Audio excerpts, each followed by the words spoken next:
Budget is very investment friendly, execution is a challenging.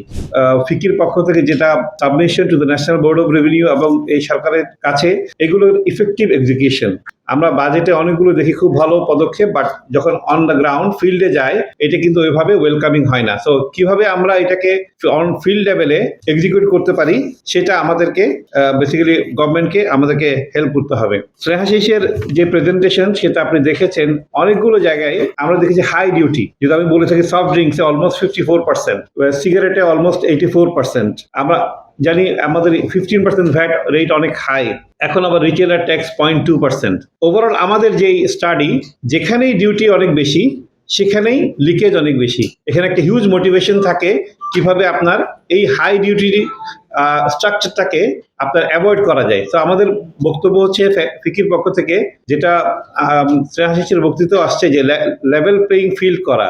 আপনি যদি একটা রেট অ্যাপ্লিকেবল করেন, it should be applicable for all. একটা portion যদি আপনার কমপ্লায়েন্ট হয় আর মেজর পোর্শন যদি নন কমপ্লায়েন্ট হয়, এখানে কিন্তু আপনার কোনো কমপ্লায়েন্ট কোম্পানি টিকে থাকবে না। Similarly for the personal tax rate, যখন আপনি পার্সোনাল ট্যাক্স রেটে দেখবেন ডিউটি রেট বাড়ছে, অনেকেই চলবে ক্যাশ ট্রানজ্যাকশনে।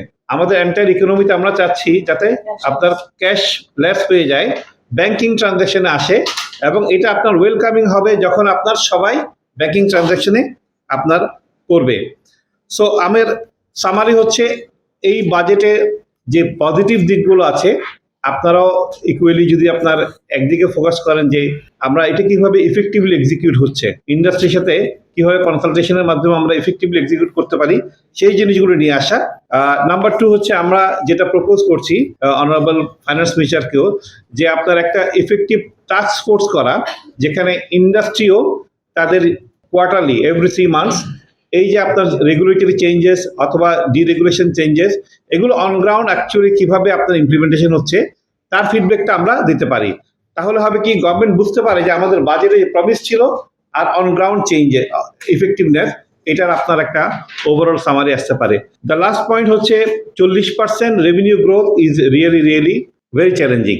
ইকোনমিক যে সিচুয়েশন যাচ্ছে, আপনার গ্লোবাল সিচুয়েশন তার মধ্যে এবং বাংলাদেশের যে ইকোনমিক সিচুয়েশন, যে ধরনের ইকোনমি এই সরকার আপনার ইনহেরিট করেছে, 40% রেভিনিউ গ্রোথ আনার জন্য যেই ধরনের আপনার ট্রান্সফরমেশন দরকার, বাজেটে আমরা দেখেছি ট্রান্সফরমেশনগুলো এখানে আছে।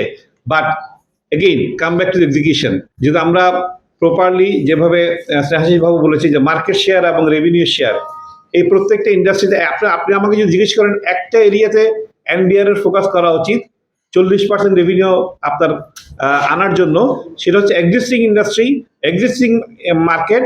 এখান থেকে মার্কেট শেয়ার এবং রেভিনিউ শেয়ারের এই ডাটাবেসটা যদি এনবিআর বিল্ড করতে পারে অ্যাকর্ডিংলি, যেখানে যেখানে লিকেজ হচ্ছে সেখান থেকে আমরা ধরতে পারে, তাহলে আমার মনে হয় একটা সাবস্টেন্সিয়াল প্রোগ্রেস আসবে। এবং অবভিয়াসলি কন্টিনিউসলি নতুন নতুন ট্যাক্স পেয়ার, নতুন নতুন ইন্ডাস্ট্রিগুলোকে আপনার ট্যাক্স বেজে আনা। সো ওভারঅল আমি কনক্লুড করছি এই বলে যে budget is very investment friendly, execution is a challenging.